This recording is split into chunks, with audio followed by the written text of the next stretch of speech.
તહેવાર હોય અને સાથે મળીને જો ભોજન ના લઈએ તો તહેવાર જ શાનો?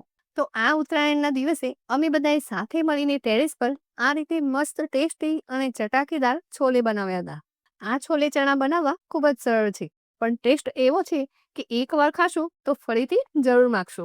આ છોલે ચણા એટલા ટેસ્ટી બન્યા હતા કે બધાએ ખૂબ જ વખાણ્યા. તો મને થયું તો ચાલો આ રેસીપી તમારી સાથે પણ શેર કરું. તો અહીંયા 40 વ્યક્તિઓ માટે છોલે ચણા બનાવ્યા હતા. તો મેં અહીંયા 1.5 કિલો કાબુલી ચણાને એક રાત માટે ગરમ પાણીમાં પલાળી રાખ્યા હતા અને પછી તેને પ્રેશર કુકરમાં 4 વિસલ કરી લીધી હતી. તો અહીંયા તમે જુઓ એકદમ સરસ એવા ચણા બફાઈ ગયા છે. તો તેમાંથી આ બધું જ પાણી આપણે કાઢી લઈશું. હવે અહીં ચટાકેદાર છોલે ચણા બનાવવા માટે મેં અહીંયા 300 ગ્રામ જેટલું તેલ લીધું છે અને તેને એક મોટા તપેલામાં ગરમ કરી લઈશું. તેલ હલકું એવું ગરમ થાય એટલે આપણે તેમાં જીરું સાતરી લઈશું. સાથે થોડી એવી રાઈ પણ એડ કરી દઈશું. સાથે આખા મસાલામાં 5 થી 6 નંગ સૂકા લાલ મરચા, 2 થી 3 નંગ એલચી, તજ, કાળા મરી અને તમાલપત્ર એડ કરી દઈશું અને મસાલાને સારી રીતે સાતરી લઈશું.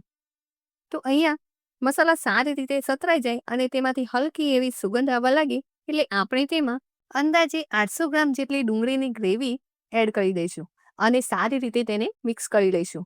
અહીં આપણે ડુંગળીને સારી રીતે ચડવી લેવાની છે. ડુંગળીનો હલકો એવો કલર બદલાય ત્યાં સુધી આપણે ડુંગળીને ચડવી લઈશું. ડુંગળીનો હલકો એવો કલર બદલાય એટલે તેમાં આદુ લસણની પેસ્ટ એડ કરી દઈશું. વજનમાં 200 ગ્રામ જેટલી આદુ લસણની પેસ્ટ અહીંયા મેં લીધી છે અને તેને સારી રીતે મિક્સ કરી લઈશું.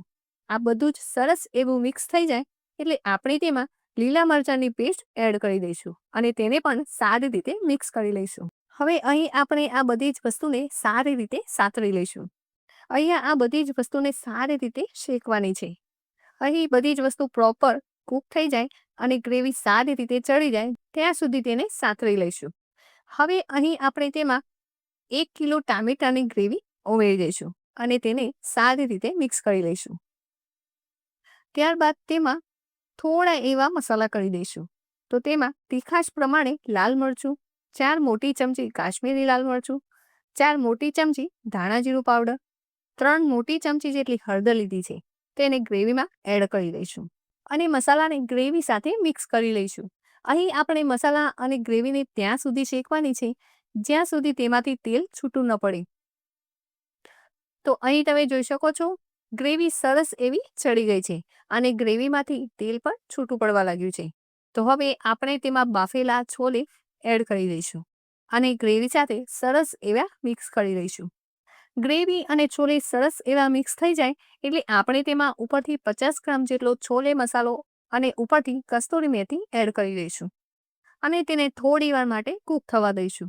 તો તમે જોઈ શકો છો એકદમ ટેસ્ટી અને ચટાકેદાર સિમ્પલ મસાલા સાથે 40 વ્યક્તિઓ માટે છોલે ચણા બનીને તૈયાર છે. તો એકવાર જરૂર ટ્રાય કરજો.